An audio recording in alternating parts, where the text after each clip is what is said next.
Come on, stream. Does take a little while to get from point A to point B some days.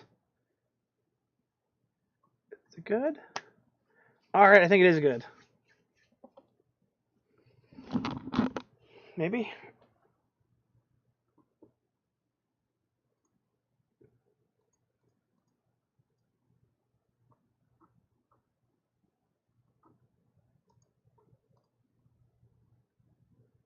There we go, there we go.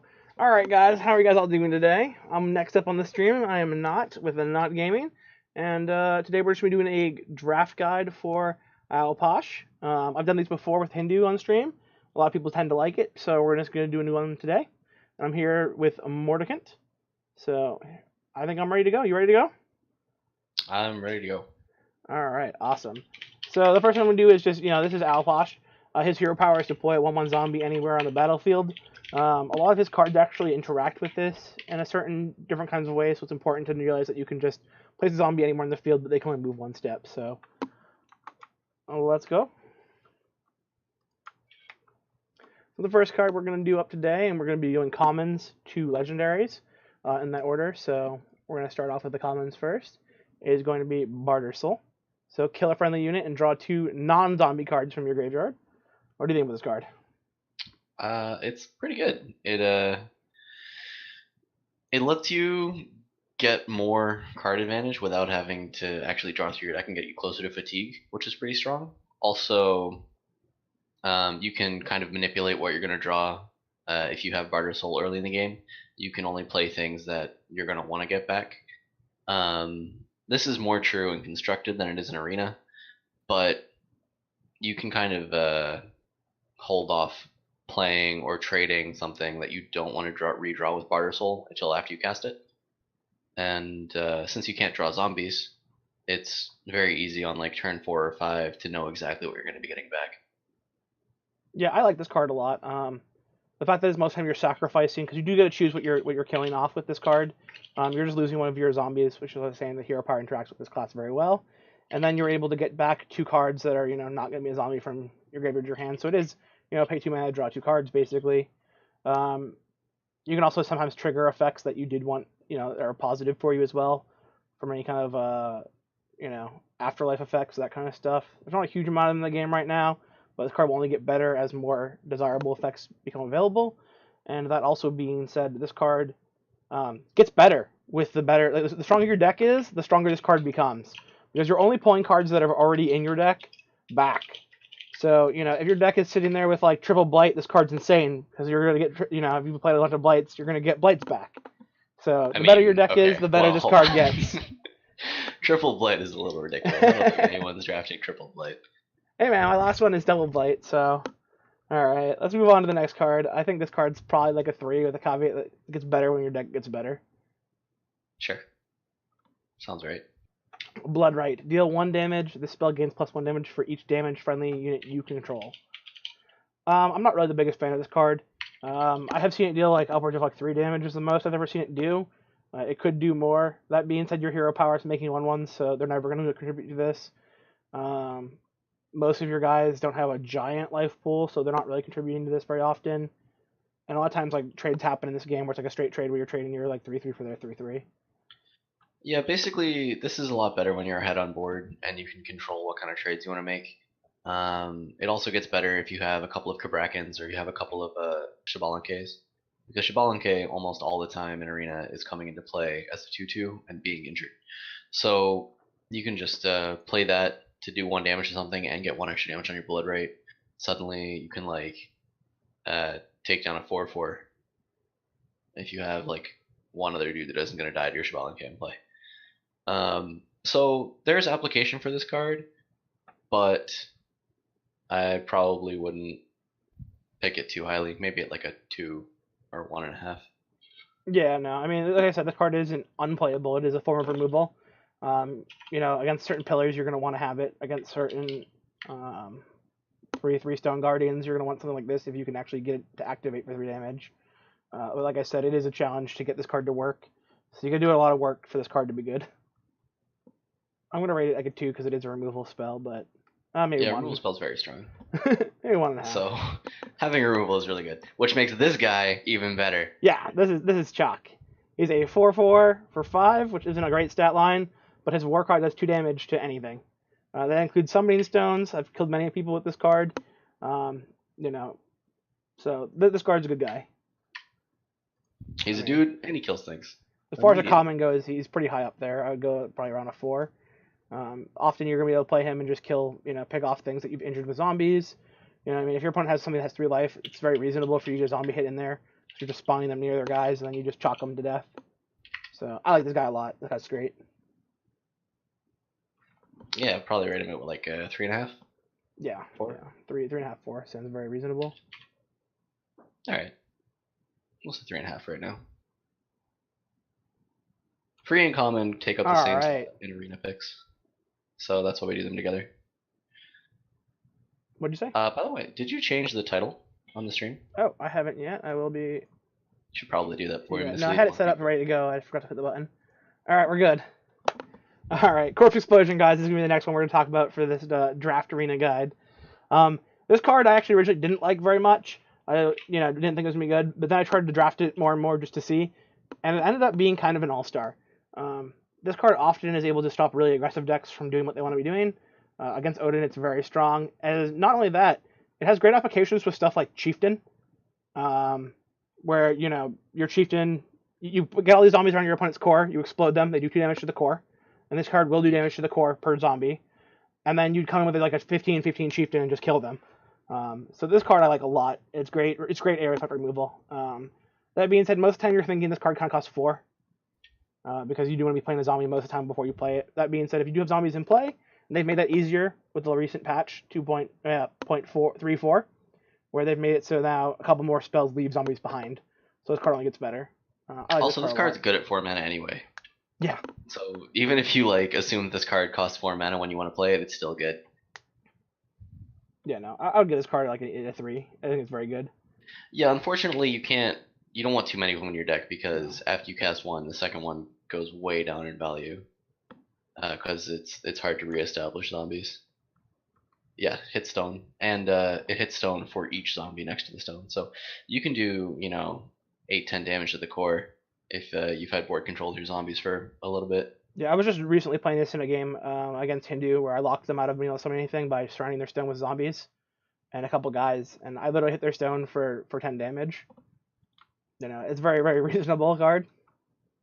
Death from Above. Now, this is one of those cards that is getting changed to now leave a zombie in place when you cast it. So it's a 2-mana card. There's 1 damage to everything surrounding it and leaves a zombie where you play it. Yeah, before it was like, okay, it's 2 damage, or 2 mana do 1 damage to some things. Not as good as Rolling Thunder, not as good as Shivalanke, but sometimes you pick it anyway. However, now that it leaves a zombie, it's a lot better. It's better with Raise the Grave, it's better with Kamazotz, it's better with Kukulkan, it's better with Nikon Warrior, it's better with Corpse Explosion. It's better with everything. It's better with Chieftain. So whereas before you would pretty much be using it to do 1 extra damage to a guy, maybe you'd hit 2 dudes, if you're really lucky you hit 3 dudes, or occasionally you pick off some Odin tokens. You're losing the game.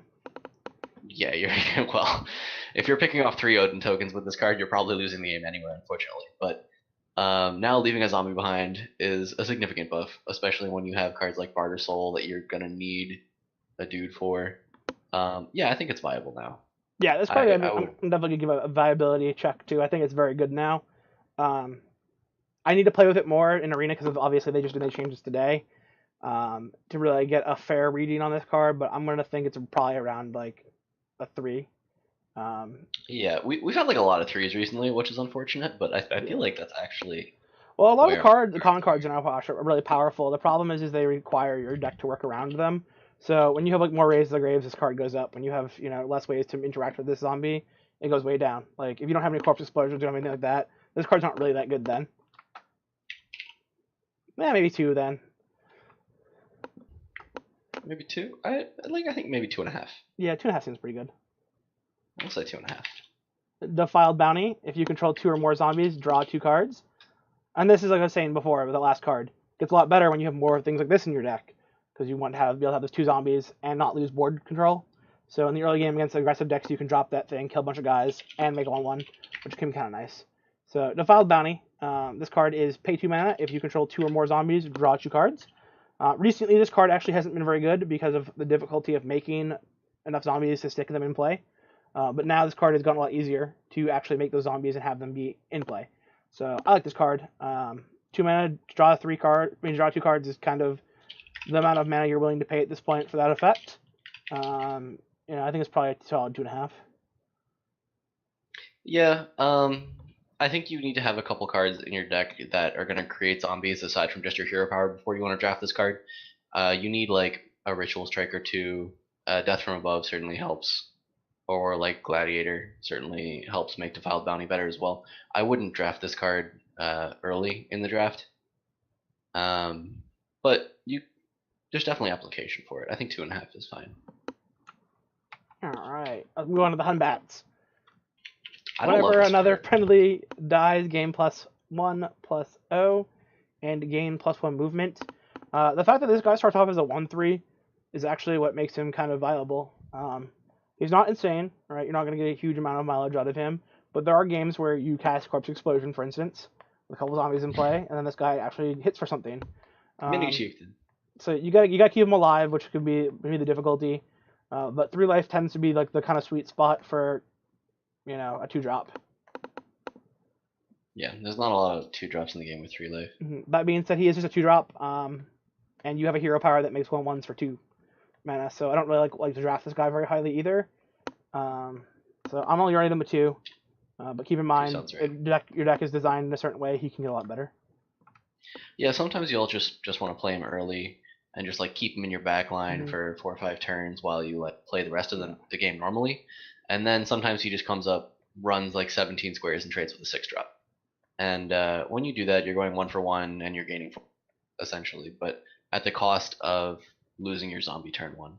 So it's okay, but again, that only even works if your opponent doesn't remove it by then. So yeah.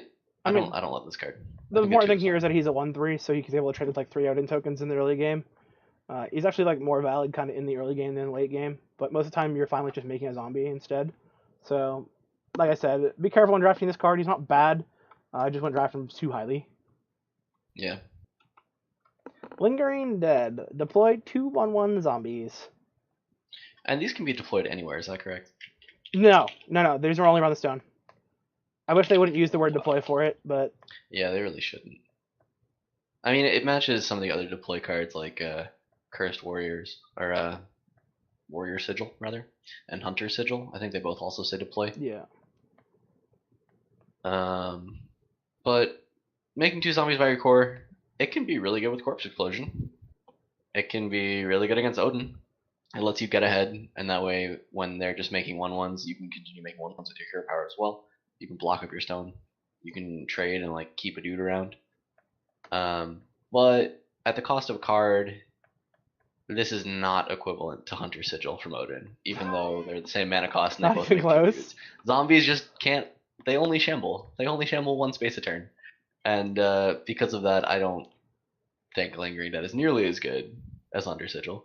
And then on top of that, Mayan just doesn't have access to stuff like Siege, stuff like Coerce, that Odin does. And you're more likely to draft Surtur and Odin as well. So there's a whole lot of reasons why Lingering Dead is worse. It is actually good against the Odin matchup, though. Yeah, if you expect to see a lot of Odin, that's about the and only since place you're playing Arena, I kind of really want expect to see a lot of Odin. And I definitely want to have Raise the Grave when I'm playing this card. If I don't have a Raise the Grave in my deck already, I'm probably never taking this card. Some of our best commons just kill these, like Shablanke, for instance. So it kind of gets really awkward when you want to play it early game, and it kind of gets awkward in late game where it doesn't do enough. It's also really bad against China. Yeah. So, like I said, if you already have a couple Raise the Graves, this card gets a lot more reasonable. And if you think you're going to play against a lot of Odin, then even just like turn 3 in this, like zombie turn 2, turn 3, play this, can actually slow them down a lot. So I don't hate the card, but it's not very good. Yeah, I think it's probably like 1.5. I would give it a 1.5, yeah. That's what I was going to go with. Raise the Grave. This card has now been changed from +3/+3 to +2/+2. Unfortunately, I couldn't get the new artwork in time. That being said, I think this card is still very good in Arena. It now does have more problems than it used to, and definitely can't secure games like it used to be able to do. But with the fact that we're now getting more cards to add zombies back into play again, Might be okay. it might be all right. I don't hate drafting one, but at this point, since it's only +2/+2, your zombies only turning into 3/3s. I think this card's really only good if you're already winning. It can help you close out the game, but it's not going to help you recover very well. Most of the time, your opponents are going to know to keep your board clear of zombies, if they have board control.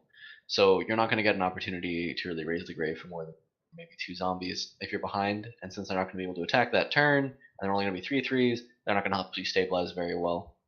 Plus, it's 6 mana to do that, even with like if you manage to kill a thing with a ritual strike. That's a really bad best case scenario, you know. Yeah, the one damage removed from this, guys, has really cut back on your ability to trade into the other opponent's 4-drops. What you could do before is like set up zombies behind their base, and then if they play a gladiator or something, you then raise the grave, right, with your 2 zombies. Like kill the gladiator and then have a 4/4 left over, which is really what this like kind of best case applications were for, or just roll your opponent with 2 4/4s if they have nothing in play. But as 3/3s, they're just not going to be able to do the same thing. So I definitely wouldn't draft this too highly. And if you get stuck with multiples in your hand, you're probably just going to lose. I think this is probably like a 2 now. Yeah. I really don't think I needed the nerf. No. Definitely didn't need the nerf, but we will see. They might be adding more cards that drop zombies, in which case... I mean, like, but... You want to use this aggressively, right? Like, most of the time you want to be using this... Odin has Siege, right? Which is 3 mana. All your dudes get 2 extra damage on the core. So, for 1 less mana, it affects all of their dudes, whereas this only affects your zombies. So you can't even, like... play guys that are going to survive more than 1 turn and then try and buff them. Like, no, I'm with you. I don't think this card needed to be touched. I think this card was good where it was at. And that's the fact that you got the extra stats on it was because it only hit zombies. And now you're getting like the same stats as Siege for core damage, sure. But it's more mana and it only hits your zombies. I think it's very over nerfed. Yeah, no, I mean look at Chorus, right? Or whatever that is, +1/+1 for 4 damage to everything. Whereas this only affects zombies, so I'm not super happy with it, but I do think it's still a powerful effect that you want to have. So what are you rating this card then? I think a 2. I think a 2 is about right. I don't want to have more than like 1 or 2 of these in my deck at any point. Drawing multiples can really be a death sentence if you have nothing else to do with them. Obviously, the card does get better when you play like Raise the Grave and Raise the Grave. But before you used to get 7/7s, now you're getting like 5/5s when you use someone kind of play like that. So I'm not thrilled with this card. So yeah, I'm not gonna draft it too highly. That being said, if you do have a bunch of ritual strikes, you do have a bunch of like corpse drops, you do have a bunch of barter and bloods and that kind of stuff. Not barter, but blood bonds and that kind of thing that are making zombies, then this card gets a lot better.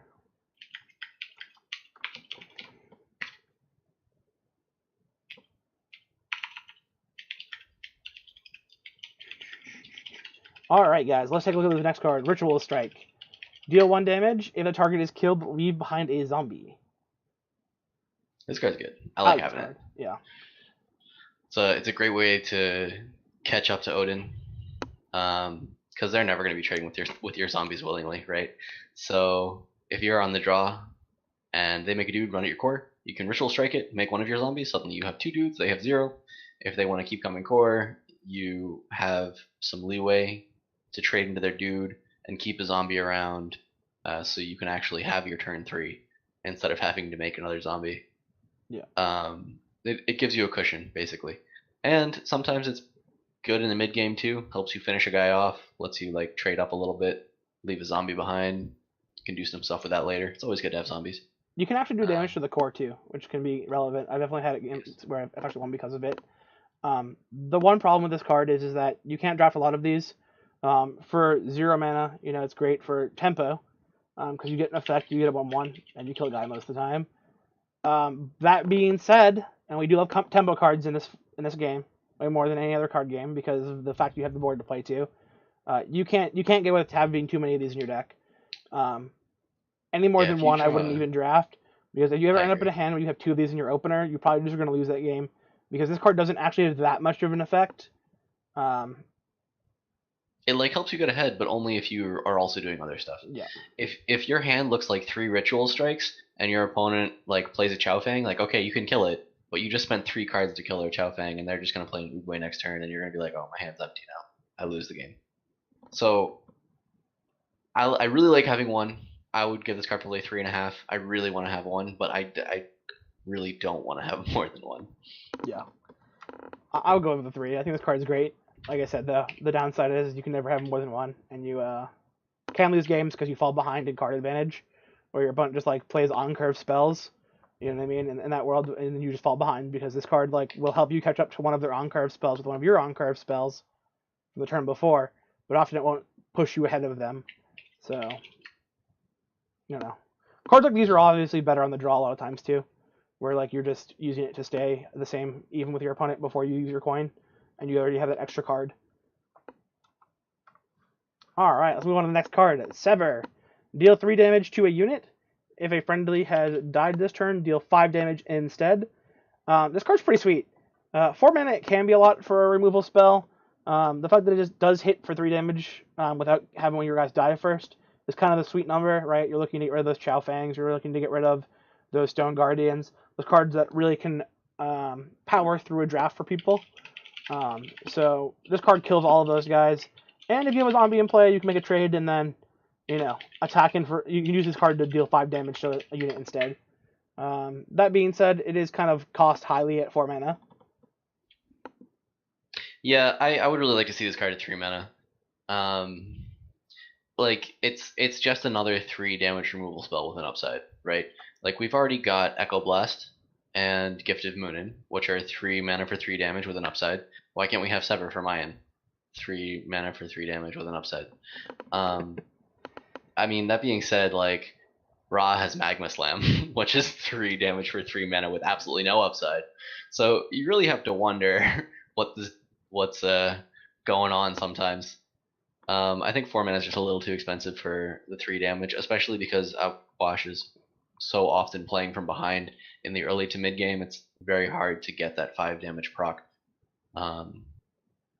especially on turn 4. Like if you're trading one of your guys in, like if you trade your 3 drop in and then use your Sever to kill their 4 drop, suddenly you've just handed initiative right back to your opponent, and it doesn't matter that you cleared and you're playing from behind again. I don't love this card. I'll pick it a good amount of the time just because it does removal in arena, but Yeah.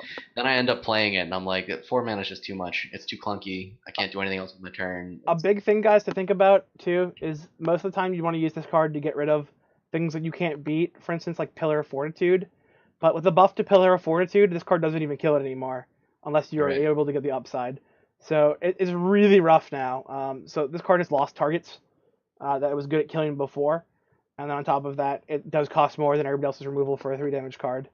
That being said, it's removal. So in the end of the day, you have to have removal in your deck, or you're going to lose to Stone Guardians. I'm or still Chow not Fangs. giving this more than a 2.5. Really? I mean, I think it's Yeah. probably 2.5 is probably pretty fair, really. It's not a 3. It's No. not a 3. Magma Slam's a 3, right? Gift of Moonin is like a 3.5. I mean, this think card is a can 2. kill things though at 5 damage sometimes. Yeah, sure, it can. But But it like does I cost found one myself mana. having to make a zombie, ritual strike my own zombie to replace it, and then sever something for 5. It just feels Okay. so bad. That's pretty bad Like situation. you're spending 6 mana and 2 cards to get rid of one thing, right? Yeah. Like and obviously like that's not what you're doing all the time. This card gets But, better when like, you're already ahead, basically, and you have cards that Yeah, you're yeah. able to trade into things. When It's you're really good when behind, you're which is ahead. when you need this card the most, it's bad. Right. Which is really the problem. So I agree with the 2.5. I think it's very fair. Especially since like when removal is the best is not only when you're ahead and it keeps you ahead obviously, which is great, but the time when removal is the best is not only when you're ahead and it's keeping you ahead, but also you have the power on board to take advantage of the fact that you're still being kept ahead. The problem with Mayan is that you don't really have access to that. Like your 4 and 5 drops in Mayan are like so you've got like a Willish on 3, that's like your most aggressive 3 drop. You've got Kabrakan on 4, which is like a really good 4 drop, but it's only 2 damage. You've got Chalk on 5, which is again only a 4/4. or for your legendaries, you have Kukulkan on 5, which is only a 2/6. Mine is just not statted to be aggressive, and that's when removal is best when you're ahead, when you're aggressive, which is why Odin is so good. So even when you're ahead on board and you can trade to get this 5 damage proc, you're not making the most of it like other classes would be. Yeah. And so I really have problems with this card. I think 2.5 is a very fair rating because removal is removal, but at the end of the day, you are paying more than everybody else for the same thing. Unholy Offering. Destroy a friendly zombie and deal 3 damage to an enemy god. I mean, if you're playing against like Zeus all day, this card's an all-star. That being said, that's not the world we live in most of the time. Like, it's still only 3 damage though. Go Apollo. So you're spending 2 mana and disabling your hero power for the turn in order to do 3 damage, and you're still spending a card anyway, right? Like, it's not even that good. I mean, 2 mana kill a 3 power god, right? It's like a 0 mana card, right? So you think it's like this sweet tempo gaining card, but it's really not, because you still have to have a zombie to kill. Yeah, no, it's 2 mana kill a god, right? Like not even though, because a lot of the gods in this game don't have 3 health. It's just like the early game Zeus ones. And like when you're playing Arena, you can't guarantee having more than one Unholy Offering, which means you can't guarantee having it in your opener, which is when you want it. In the mid game, Unholy Offering is really not even that good against Zeus, because if they play Apollo turn 5, they're just gonna buff it. Your Unholy Offering is not gonna kill it. If they play Aphrodite, it's not going to kill it. Athena, it's not going to kill it. Ares, Artemis, like none of these power hitting gods are going to be killed by Unholy Offering. Like I really don't like this card. No, I think this is like I don't like this card either. I don't think it's very good. The dream situation is when you're killing Apollo at 0 mana and then slamming a Willix on turn 3, or something like that. I mean, those just don't happen very often. And most people at this point have even realized that you just don't play Apollo on turn 3. You play it on turn 5. If you can hit the Apollo, like if you happen to be playing against Zeus in Arena, and you happen to draw this in your opener or on turn 1 or 2, and they happen to play an Apollo that early and don't buff it, then great. Unholy Offering is amazing. Well, does the fact that we now have Brachus at 3 mana change that? No, because Bacchus... Oh, Bacchus is a 3/3 now instead of 4. Yeah. That's a good point. This card might become more desirable, right? Yeah. Yeah, you really do need to deal with Bacchus. But since you're probably drafting Sever over this card, Sever deals with Bacchus, right? I mean, if you're on the... Yeah, sometimes. Sometimes. Like, you still have options to deal with it. Yeah. Like, there's still Blood Bond. There's still Sever, even though, as much as I don't really like Sever, there's still, like, Chalk with Ritual Strike. There's, you have stuff. You don't need to take Unholy Offering to get rid of Bacchus. Most of the time, guys, you're going to find a better common to take than Unholy Offering that's going to be offered up to you. So take those instead. That being said, if you're super light on removal and you'll just get rolled by a Bacchus or rolled by an Apollo, maybe you need this as your 25th pick. It's still a maybe then, though. That's the thing. Is like even then it's still only a maybe. Yeah. Look at this card, like a situational 1. Situational 1.5. Like, alright. I think we will get it. Let's go on to Blood Bond here. This is a 3 mana kill a friendly unit. Kill a random friendly unit and an enemy unit. And then it leaves a hot zombie on where the enemy unit was killed. Yeah, I mean, like, Blood Bond's great on your second turn of the game. Make a zombie turn 1, Blood Bond turn 2, kill their stuff, still have a zombie. Used to be a lot better when it made 2 zombies. Yeah. This card we have on screen right now says each unit killed leaves behind a zombie. That's no longer the case. Now only the enemy unit killed leaves behind a zombie, so you only get 1. Yeah. So this card used to be like a 4. Now it's like a 3. Yeah, I mean, that being said too, the game's definitely changed in a lot of ways since this card was last really played heavily. Now we have cards like Arachnia and those kind of things in the game, where this card used to be really just slam Zeus. They couldn't deal with this card. You played this card on turn 3 against Zeus, most of the time you just won the game. Because they didn't have a lot of gods in their deck, and Arachne wasn't one who made a 1/1 spider. Now that the fact that the 2-drops have gotten better, and a lot more people are playing cards that are more, throwaway or token generating, this card's actually gotten worse anyway. So I think a 3 is pretty fair, because you can sometimes just, you can set the board in a way that you can make this card very, very good. And if you're ahead, it's going to keep you super far ahead. That being said, the one zombie, the fact that Raise the Grave has been nerfed, this card still is only kind of mediocre. Yeah, all the synergy cards really have gotten worse. The a lot of the cards that take advantage of you having zombies have gotten worse. Mostly Raise the Grave. So the cards that generate zombies therefore also get worse. So while it's nice to have zombies, it's the fact that Raise the Grave really is not something I want a lot of now. Makes me a lot less happy with the class in general. Because they're really the only cards that take advantage of having zombies are Unholy Offering, Barter Soul, Corpse Explosion, and Raise the Grave, and Camazotz. But Camazotz is legendary. So since Camazotz is legendary, you can't really count on it. Corpse Explosion is still great. Raise the Grave got nerfed. We don't like it now. Unholy Offering is not very good. And Barter Soul, you don't really need to have zombies in play for it. You can just make one and use it. So the zombie generation cards have gotten worse because of that. Because you don't have a lot to do with them anymore.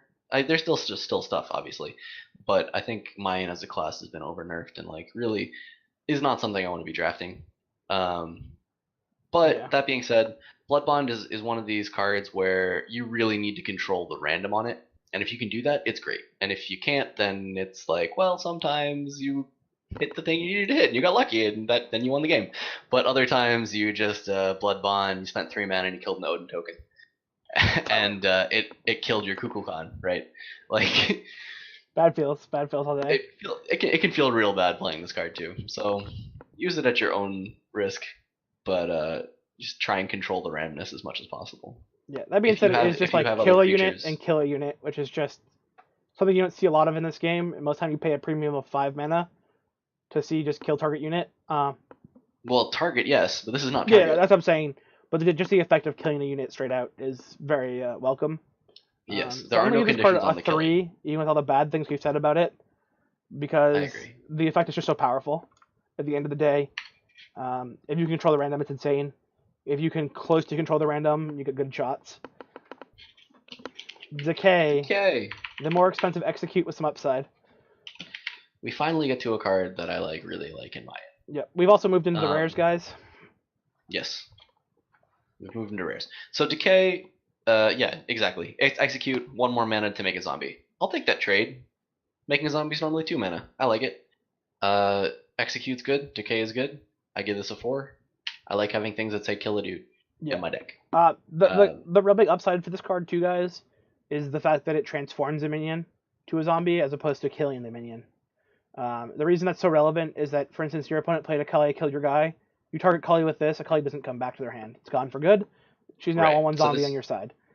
This prevents afterlives and reincarnates, basically. You know, Agni, all the shenanigans that's happening with that, this card doesn't, gets rid of Agni for good too. So as far as like reincarnate effects, as far as afterlife effects, this card denies all of those. So it's also one of those great answers to killing Sylvanas the tree, the 5/4 who, when it dies, leaves a 3/3 behind. It won't leave a 3/3 behind if you decay it. So this card's great. And also, even more than that, the card that you kill, since it's being transformed to a zombie, won't even go to their graveyard. Yeah. So if you're playing against another Mayan and you decay their Kukulkan, they won't even be able to get it back with Barter Soul or Gravedigg. So Decay, really very, very good. One of the best cards in the class. Yeah. Maybe a 4.5. I'm gonna give it a 4.5. It's card's so good. Yeah. If You're trying to do a War it'd be an Behemoth. easy Oh, 5. don't need to deal with that anymore. Your opponent plays a Kelly. Oh, don't need to deal with that anymore. Your opponent plays a Hydra. Don't need to deal with that anymore. Just you don't want to use it on the early stuff. So Decay is like not great, unfortunately, when you're behind coming into turn 6, because you don't want to cast this on their 5-drops or their 4-drops. You want to be waiting for them to drop bombs and then just dealing with them immediately, because that's where your opponent is planning on getting a lot of value from you. So yeah, 4.5. Let's move on. Empower Dead. Your leader ability now deploys 2/2 zombies. I actually think this card is much better in draft than it is ever going to be in constructed. It's kind of amusing because once you do play this card, especially if you can play it at a turn where your opponent isn't going to take gigantic advantage of their tempo swing, the fact that you're just making 2/2s to like Odin's 1/1s or to Nua's like 1 damage blade drops and that kind of stuff can really pull you far ahead. That being said, I'd never want more than one of these in my deck. No, because the second one doesn't turn your zombies into 3. It just resets your hero power. So if you play one and then a couple turns later you have a second one, you have 7 mana, you can make 2/2/2 zombies that turn by resetting your hero power at the low price of a card and 7 mana. It's not worth. Don't ever take more than one of these. And honestly, the first time I read this card, I was like, oh my god, it's so good. We get so much value. It's not that good. It's actually not that good. The fact you have to spend a card in 3 mana is like not great. And then on top of that, it's really the tempo loss that Mayan, in my opinion, can't recover from right now. I would much rather just make a zombie on my 3 mana turn than play Empower Dead. I would much rather play a 5-drop on my 5 mana turn than play Empower Dead and make a 2/2. I would much rather make a zombie and play a 5-drop on my 7 mana turn. Like, there's not a time that I value this over playing any real creature, basically.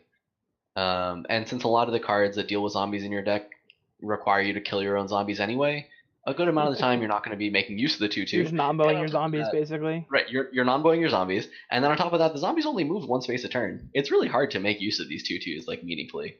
So I'm only going to give this card like a 1.5. I think that's very fair. Like I said, if you're in a situation where you're like the super late game like weird deck, you might be able to make better use of this, but most of the time you're not going to draft this card. Yeah, when both people are top decking and you don't know what's going to happen next, and there's no one really has board control and you're not sure what's going on, then Empowered is great.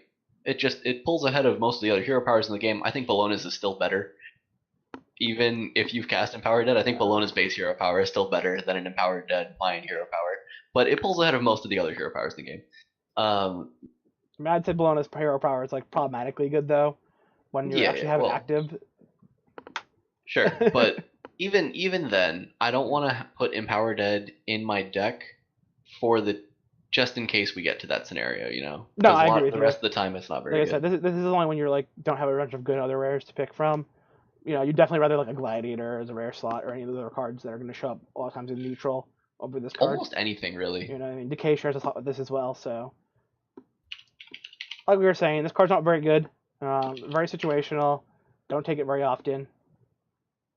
I'm looking at our neutral rares right now that we have rated. What are the cards that I would This card's just straight 0, guys. Never draft this card. Never play this card. There's absolutely no reason to have this card anywhere near your deck. Yeah, just don't do it. You know, if 3 of these show up as your picks, just, you know, retire the deck. Just retire your deck, yeah, right there. This card here, the problem with it is it can pick up back up zombies, so it basically disincentivizes you from using the only like really good thing Ah Puch has going for him. That makes it synergy with the rest of his deck good, and that is all the zombie shenanigans that you can sometimes pull off. And this just ruins that. This just makes it so that this card doesn't do anything in your deck. If you start playing this card like anytime after turn 5, you're gonna hit like zombie, and 1 random card. Yeah. And what that basically means is you're paying 2 mana to get back 1 random card from your graveyard, which is not good. And that could be coin or poison. Especially in the rare slot. Yeah, if your opponent plays a Poisonous Hydra, you can get back a poison from Gravedigg. You can get that back from Barter Soul too. It should be noted, but don't draft this card. Draft this card. Draft this card, yeah. Dralge, Warcry, select Sun or Moon. What Sun does is 1 damage to everything, including the Summoning Stone, guys. So both of your Summoning Stones are going to take 1 damage. It can be very relevant, so definitely keep track of that. Or Moon, which is your opponent's creatures all lose range. That means like stuff like Stone Guardian doesn't keep picking up 1 range. He's no longer a ranged unit, so he has attack like melee like everybody else as well. And their ranged units still only move 2 spaces a turn. Yes. So you can really cripple their ranged units if they have like 2 or 3 of them in play. But since Mayan doesn't have access to a whole lot of AoE, most of the time you're doing 1 damage to everything with Dralge. And you should note that it also hits your own dudes. So you're going to kill all your zombies with this card. Which kind of sucks, but you can play around it. Trade your zombies in first, make sure they get their attacks, do your Barter Soul first, do your Corpse Explosions, whatever you need to do. Alright, let's move on to the next one. Now we're moving into the epics, which there isn't. Oh, yes, we need to rate that card. Give it a 4. Yeah, easy 4. Since Mayan has very little AoE, you need to pick it where it exists, and that exists on Shivalake. So definitely pick that. Yeah, easy 4. Um, Amuz and Cab. the bees. The bees. The bees. The bees are coming. Yep. Yeah, I mean, it's a 5/3 range for 5. It's got Venator stats. So Yep. you really have to question, is deploying 2 hives better than giving one of your dudes +2/+1? There's an easy answer to this question. The answer is no. Deploying 2 hives is not as good as giving one of your dudes +2/+1. Hey man, I've definitely blocked up some Hindu and made them pretty sad. I feel like this card should be much better than it is. It's a 5/3 range for 5.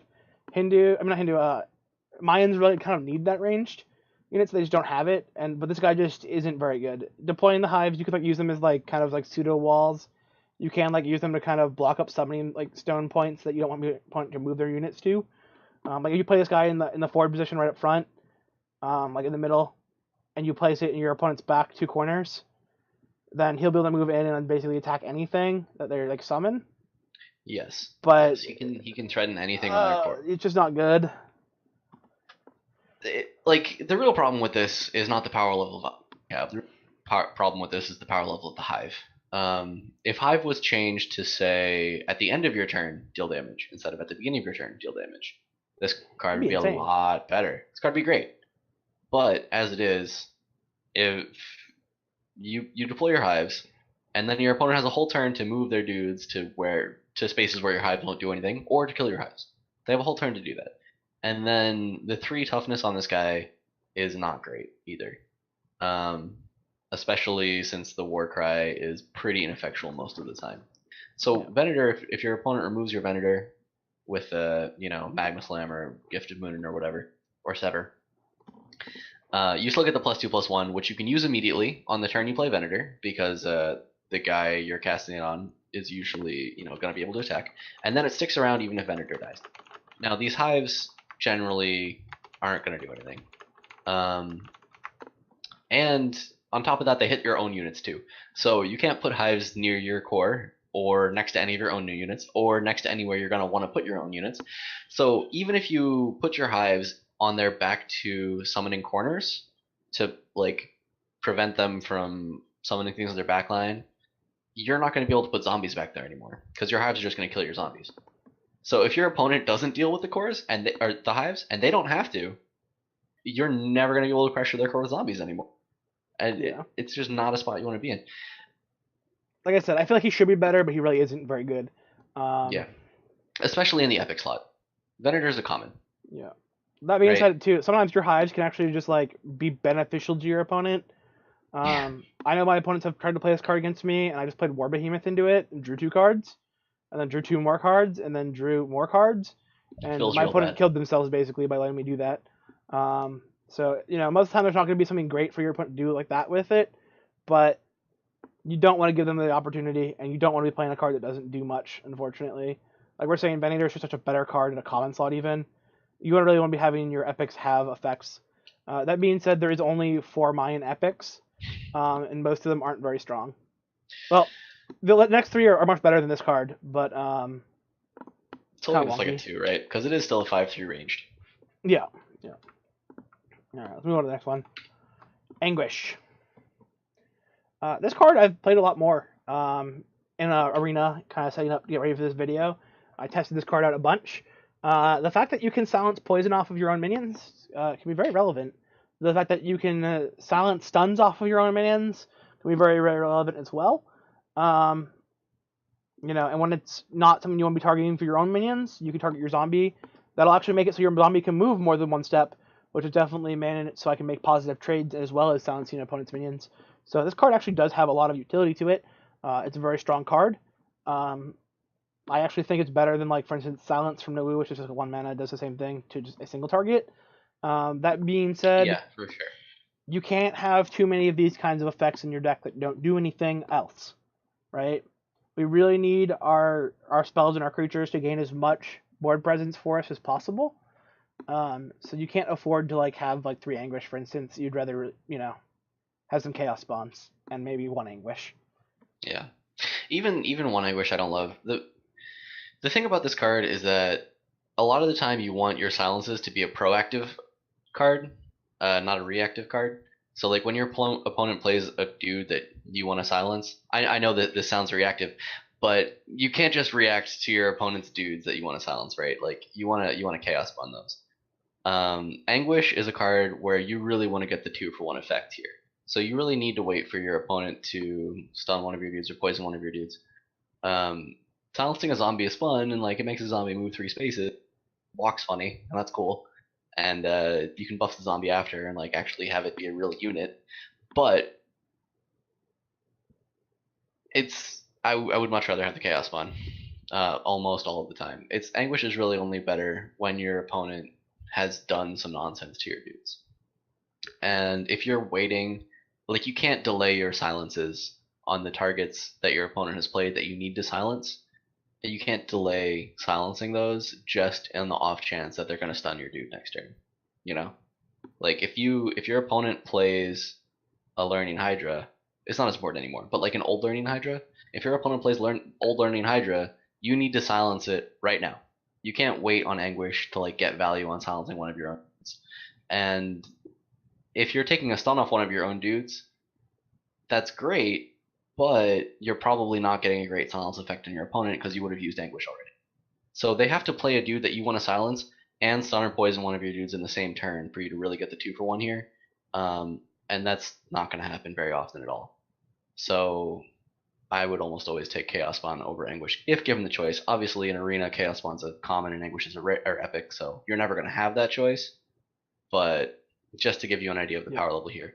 And then on top of that, you don't get the 2/3 body either.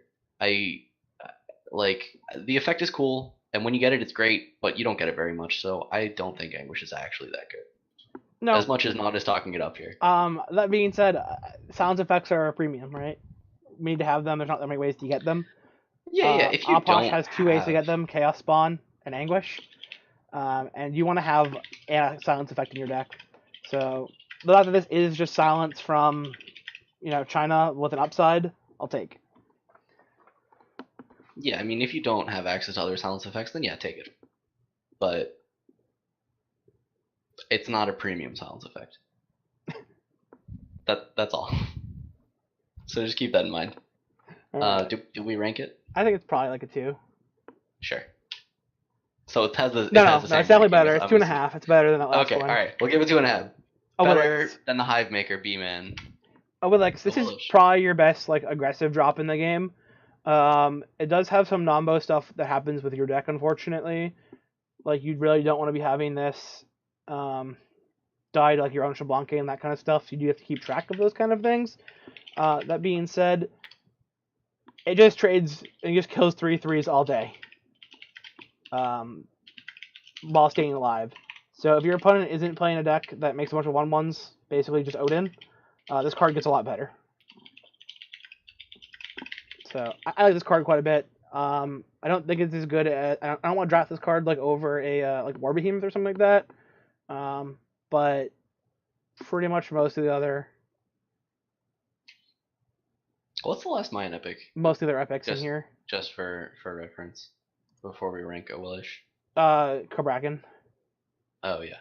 So I would give Owilish probably like a 4. Yeah. I always want to see this. Almost always.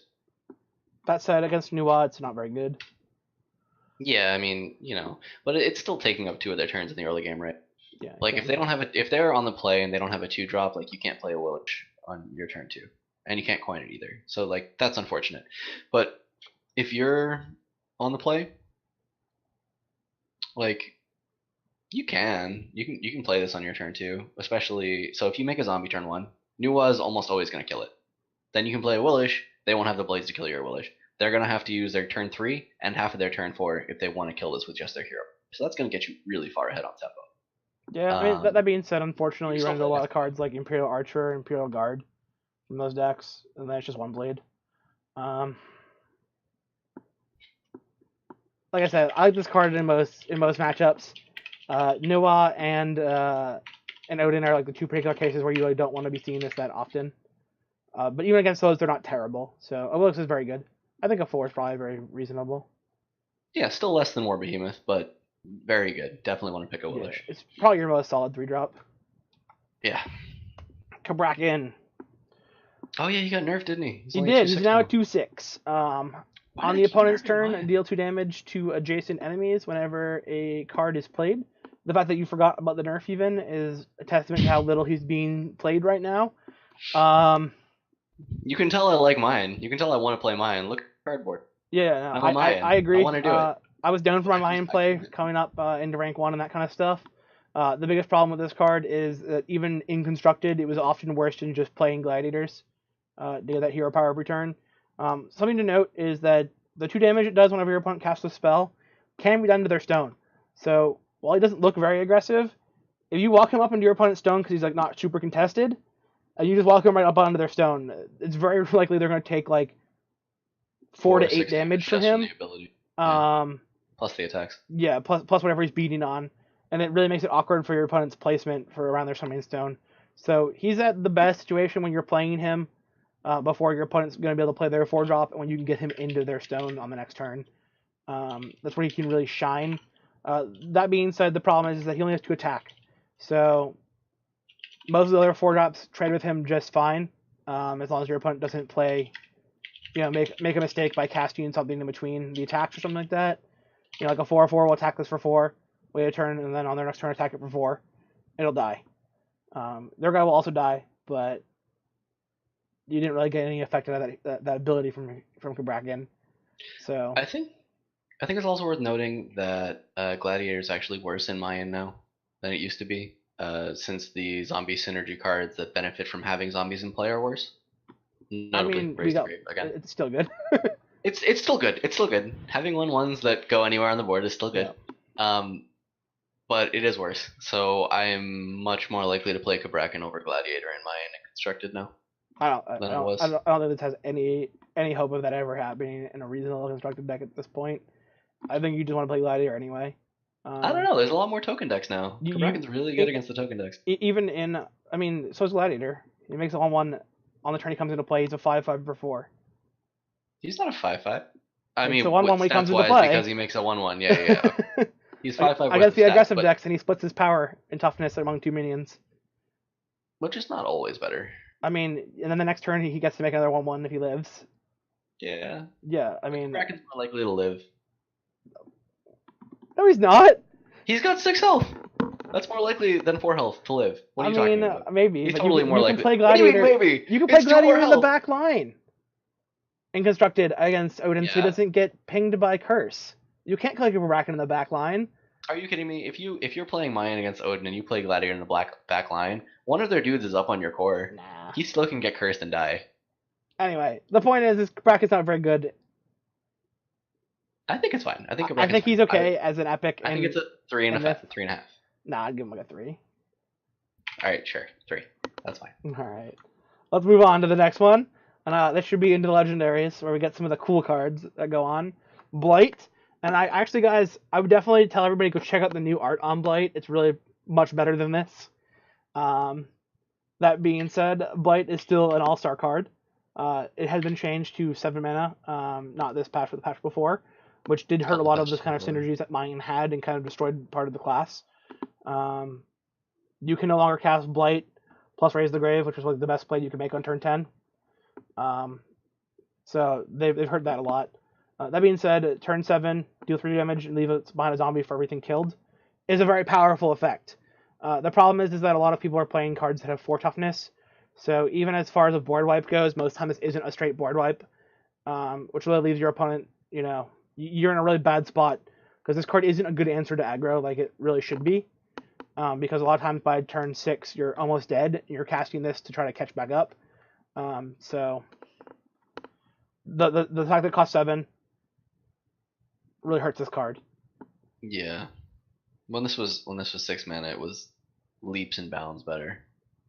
And not only because you can play Raise the Grave on the same turn, although that's super relevant in the mid-rangey and longer controlling matchups. But just because a lot of the time you're dead by turn 7, or you very well can be in constructed in arena too. In arena, yeah, for sure. You're less likely to have your turn 2 a Willish. You're less likely to have your turn 3 Gladiator or Kabrakan. No Shablanque for those tokens. Yep. So it's unfortunately it's and this goes for most of the Mayan class. It's just not quite powerful for the meta. Yeah.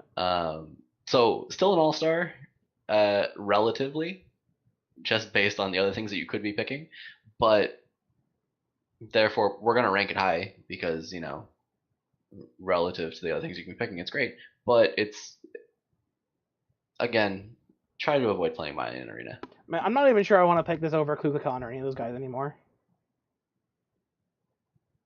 Yeah, Like I think really, like Kukulkan's I'm probably not better even, you know what I now. mean? Like I'm gonna rate this as like a solid 3. It needs It's to, got it to be at needs to least do a 4 damage or it needs to cost 6 mana. It needs to be one of those two things. For this card to be really like a super all star, like it used to It's be. got And now the fact that it just like the 3 damage most of the time, unfortunately, doesn't even do enough. That when you pass your turn back on turn 8 to like your opponent, especially if they're on the play, that you don't just lose the game on that turn to their 4/4 for 4 that they've played throughout the game. Because you have to be able to get damage onto all of their bigger minions for this card to actually have the effect, which isn't an easy task in my end. Most of your guys are statted very poorly to fight defensive, like to fight off bigger minions. You know what I mean? Like your Kabrakans are 2/6s, for instance. yeah. They don't play nice with Terra. You know what I mean? Like this card's, your opponent has ever slammed, a chieftain, or your opponent ever slammed a brute against you before you play this card, like you just feel so bad. And now that you can't even like raise the grave on the following turn, even if you make it that one extra turn, like raise the grave doesn't even give you 4/4. So this card is just not very good anymore. I'm gonna rate it a 3. I think it's better than like taking some of the things you could be taking, but I want Kukan over this card even now. That card Yeah, comes well, I come mean, back Kukulkan's earlier and pretty helps you good. come back in the early game. Kukulkan is like actually really good. It hasn't been nerfed yet, but wait, it's next. Just because that's what Hi-Rez is feeling right now. Oh, mine has a good card? Not anymore. We better fix Yeah, I that. don't know, man. Like it did feel really odd to me. We went over this on the Hot Gods Talk show, another Hot Gathering Talk show that we did last Thursday. Um, Yeah, we went over Anguish as well. yeah, but they keep hitting in mind with nerfs when the class is already unplayable in most I don't things. understand. I So just don't get it. we're gonna hope All that right, well, we're gonna see some good zombie buffs coming in the future, which is why they felt like they had to nerf these still. yeah, maybe they're gonna roll out some cards soon that we don't know about, and those cards are gonna be really good Mayan cards, and that's why they have to pre-nerf Mayan so that Yep. when those good cards come out, Mayan's not OP. Hopefully, fingers crossed for that one. All right, Meanwhile, Hindu Camazotz. gets buffs. Ugh, Yeah, ugh, meanwhile, Hindu gets ugh, more buffs. ugh. Don't All know right, why. Kamazats. I like this guy a lot. 7 mana 5/5 isn't like the most premium of stats, but any card that has charge on it, which this guy does, this is like a really old version of the card that says Warcry Oh yeah, Require. it says Warcry, Warcry. Okay. It actually is charge Warcry. Yeah. Um, charge is Yeah, super super powerful. if you got a couple zombies in play, suddenly he's an 8/8, Yeah. or well 7/7 or an 8/8. If you, I know that there was a rank 1 player playing a really sweet combo with involving a carrier behemoth, a couple of zombies, and Camazotz. So you like have maybe 2-3 zombies on their core. You punch, you get 2-3 damage. You play Camazotz. Carrier behemoth does another 2-3 damage. Camazotz comes in, does 7 or 8 damage. Suddenly you have like 15 damage out of nowhere. This can be like how you can plan for it, you guys. Like if you have chieftains in your deck, right?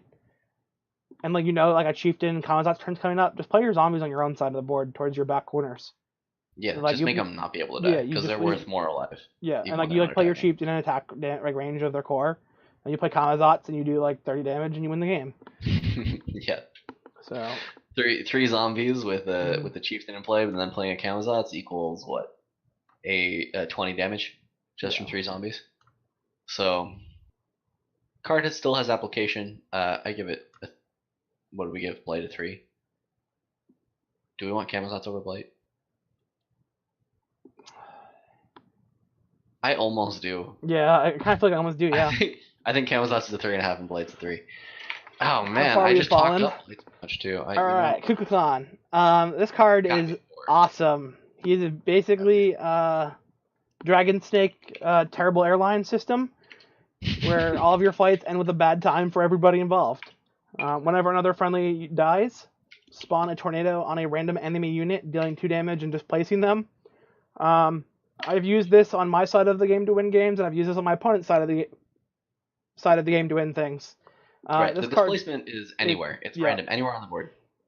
So you can like Naut was saying, if your opponent has a Kukulkan and they have a zombie, and you have an 8/8 on your back line, and your opponent's at 8, sometimes you just kill their zombie, your 8/8 turns into an 8/6, flies all the way across the board, and then wins the game. So it is very good in the mid game when it's actually killing dudes, but towards the late game it can become a liability when your opponent can just choose to get a random teleport to anywhere on the board by Yep. killing your So you just dudes. need to be careful, guys. Watch out for cards like Chieftain and that kind of thing when you play this guy.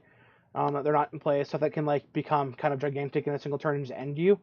That being said, his I mean, effect you is can do the kind of same thing. insane. You can do You the like same trade thing, your right? 3/3 into their 5/5, and you just start flying things around the board and start killing them. He's a 2/6 range, so he can also finish off units that come to him. You know what I mean? If your opponent has a gladiator and you're like 1/1 dies, like ladder gets flown over here, takes your damage. You shoot it for another 2. It's pretty good. Yeah, or if your opponent has a big dude and you're worried about them flying it over to beat you, you can make it fly over ahead of time and then kill it with stuff that you have on your side of the board. Like if your opponent's hiding a stone thrower back in their back line, it's just getting range and beating on you. Sometimes you make a zombie, barter soul it off, stone thrower flies over, and you can kill it with the rest of your stuff that you have. So there's a lot of intelligent play that needs to be made around this card, and that's why it's very skill testing, and it's also very powerful. So I think this card is easily a 4, if not a 4.5. Maybe not a 4.5, but I think a 4 Yeah, in the legendary yeah. slot. I think this card's probably a 4. With the shift up of the new patch, a lot of cards on this patch got worse than they used to be. Larian Hydra took a big hit, so this card definitely can kind of rise up there. Poisonous Hydra took a big hit. This card gets a lot better. Um, I'm drafting this over Poisonous Hydra in my end for sure. yeah. Probably Larian Hydra even. Maybe Yeah, not. over Learning Hydra too. Actually, Learning Hydra, we should note, is bugged right now Well, since it's the not patch. bugged. They described it correctly in the patch notes. The problem is that Uh, in the actual in-game notes, it doesn't work how they actually have it written down. yeah, the card text does not do what the card does not do what the card text reads right now. Yeah. Which is bug to me. It doesn't do what it says. That sounds like a bug. Right now, Learning Hydra in game says it's a 5/5. At the end of every turn, it goes back to full health, and whenever it deals damage, it gets +1/+1. That's what the card says. In actuality, it only gets the buff when it attacks, not when it deals damage, and it doesn't get +1/+1. It only gets +1/+0. So it's much worse than it says right now.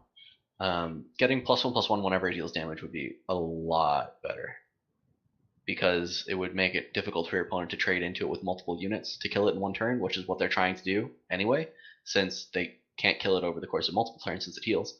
So if they can't one shot it and it got +1 toughness, then it would be much harder for them to deal with. Yeah, for sure. However, the way it plays right now, I think it's probably only a 3 ranking, I would say. It did get changed to 6 mana, a 6 mana 5/5 instead of 7 mana now, but I think Learning Hydra got much worse. This is the 4th nerf that we've seen to Hydra. 3rd? I don't know. It's not really relevant for the Ah Puch guide so much. Well, I mean, it's good to know where these legendaries stack up with the neutral legendaries. That's true. I think I draft him over both the Hydras right now. Yeah, I agree. I think the only card I would probably draft under over Fire Giant though. Yeah, Fire Giant is now the only card I would draft over Kukulkan, I think. And that's gonna be it, guys, for the Ah Puch arena drafting guide. As far as things go, Ah Puch unfortunately isn't super sick right now in the current metagame. I have been drafting him quite a bit. You can definitely get your 12 wins in with him still. You can definitely still crawl up there, but you're going to have a harder time than if you were just to draft Bologna. You're going to just draft Odin. That being said, if you're looking for something a little bit different, he definitely does play kind of uniquely, and the way he synergizes with his cards is a little bit different than everywhere else. So I have a good time playing him. It's one of my favorite classes, but that being said, you're also going to see a lot more neutral cards and a lot more of your class cards when you actually play Ah Puch, because his card pool is the lowest in the game right now, which means the cards, if you're looking for cards, a lot of times you can get those cards because his card pool is just smaller than a lot of the other card pools in the game. All right, and cut. Yeah. I think that's probably it for the Ah Puch guide, guys. If you have any questions, then let us know. Also, if you're watching this on YouTube, don't forget to like and subscribe, and come find us on Twitch. Definitely find us on Twitch.